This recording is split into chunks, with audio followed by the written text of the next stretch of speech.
Hello, welcome back. Thank you so much for tuning in. My name's Olivia, and today we're doing a deep dive into Northern Soul revival and the secrets of the Scottish soul scene.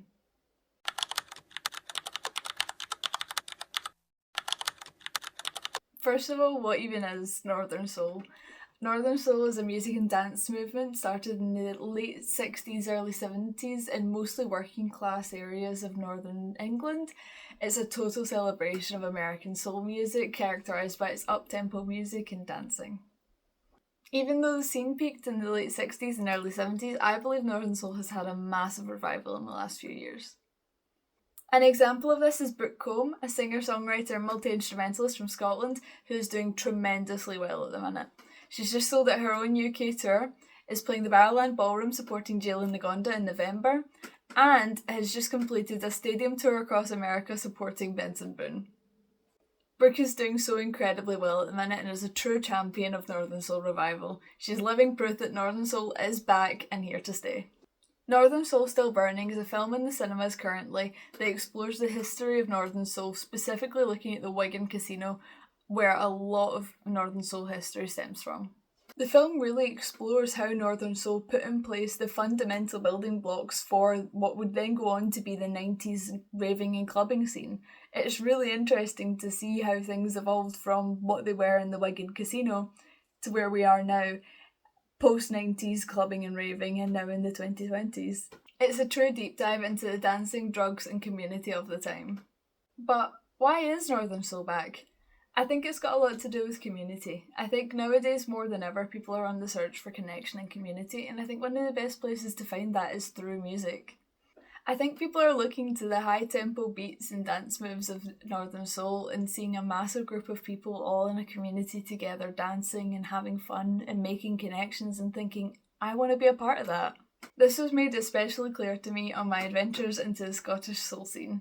I found myself at an industrial estate in Rutherglen where I stumbled upon a Northern Soul day disco, where the rest of the story transpires from.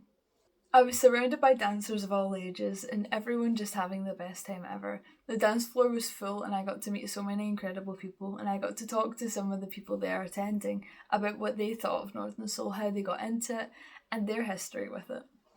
One person in particular I had a great time talking to was Elaine Fitzpatrick, one of the DJs at this event. She was so much fun to talk to and enlightened me on what it's like to be a DJ at this event, what it was like in previous years for Northern Soul DJs and the history of it, and her experience with the scene.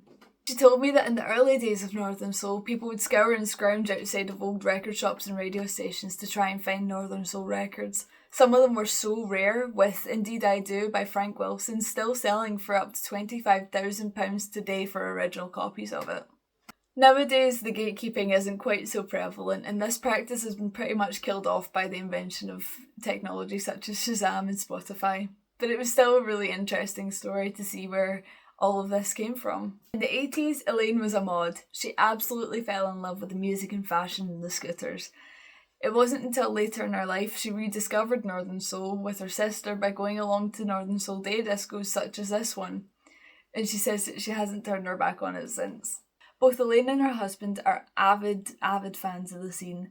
They are both DJs and are both often spotted on the dance floor, if not behind the DJ booth. It's clear to me that there's a deep-rooted adoration for the scene and a massive sense of community at this group. A clear example of this sense of community is the fact that this group of dancers travel everywhere to go to Northern Soul discos together. They were recently over in Prague for a Northern Soul weekend and are planning to go to Italy in the coming months. Many members of the group also make an effort to head down to Blackpool for the springtime Northern Soul event at the iconic Blackpool Tower, and on top of that, the group also heads over to Tenerife in October time for another Northern Soul event over there. And I think that's what a lot of people are searching for nowadays. A massive group, a village, a community of people they can fit in with. Everyone knows everyone gets along, the dance floor is never empty, and it's just great fun all around. I also spoke to another attendee, Sharon Harvey, who was always a massive clubber, massive raver, loved to dance, and it wasn't until her 40s where she discovered Northern Soul. She said she was never afraid to put herself out there and feel a bit silly on the dance floor, and when she was in her 40s she saw Northern Soul dance classes being advertised and signed up right away. She again also has never looked back since. She absolutely adores Northern Soul and can't wait to grow on her Northern Soul journey. I think there's a clear lesson to be taken from all this, and that is to just put yourself out there. You know, sign up for that dance class, buy tickets to that gig, go to that event. Northern Soul has been so life-changing for these people, and what if that event is for you? I think just go for it. What's the worst that can happen? You embarrass yourself on the dance floor? Everyone's just there to have a good time. Frankly, no one cares if you didn't kick that high or you stumbled in your spin. Everyone just wants to have a good time. Northern Soul as a concept is something I was only really introduced to recently, but the songs and the music is something I've known for ages. The songs are so iconic. You cannot go to a Northern Soul event without recognising some of the songs. And that's if you've never been to an event like this before. The more you go, the more you get to understand the songs, the music, what songs are floor fillers and what songs aren't, what certain DJs play and what certain DJs don't, and what their favourite songs are. And that's a vital part of Northern Soul history. When it all first began, because the records were so rare, you had to understand where to go to hear certain songs. If your favourite song was on a rare record, you had to go possibly miles and miles out of your way to hear it be played by your favourite DJ in your favourite venue. That was the only way you could hear your favourite songs. So I just think it's a really interesting thing. It's a really cool fact about Northern Soul history. At the day disco I went to specifically, they played everything from ska to Motown and every Northern Soul song you can possibly imagine in between. There was absolutely something for everyone, and what's not to love? Everyone was dressed to the nines and it was so much fun to be a part of. There are Northern Soul discos happening all over the country, all over the continent and all over the world every single day. So if at any point, if anything I have said sounds even remotely up your street, I implore you, go check out your local community's Northern Soul events because it is so life-changing and it is so much fun. You will never look back. If you stay in or around the Glasgow area, I want you to know it was Woody who put on this event and I'm so grateful for her for inviting me down and letting me document it all.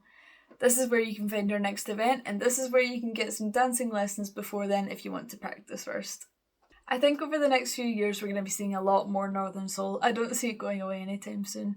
So if any of this has sounded interesting to you, go check out your local Northern Soul scene. I can promise you this, they are more than happy to welcome new members in. And who knows, maybe within the next few months you'll be packing your dancing shoes in a bag to head off to Prague. I mentioned Brooke Combe earlier. She's a fantastic musician. I urge you, if you haven't heard of her, go check her out. I believe the next time she's playing in Glasgow, she's playing at Transmit and then also supporting Jalen Nagonda, as I said earlier, at the Barrowland Ballroom in early November, which I am beyond excited for.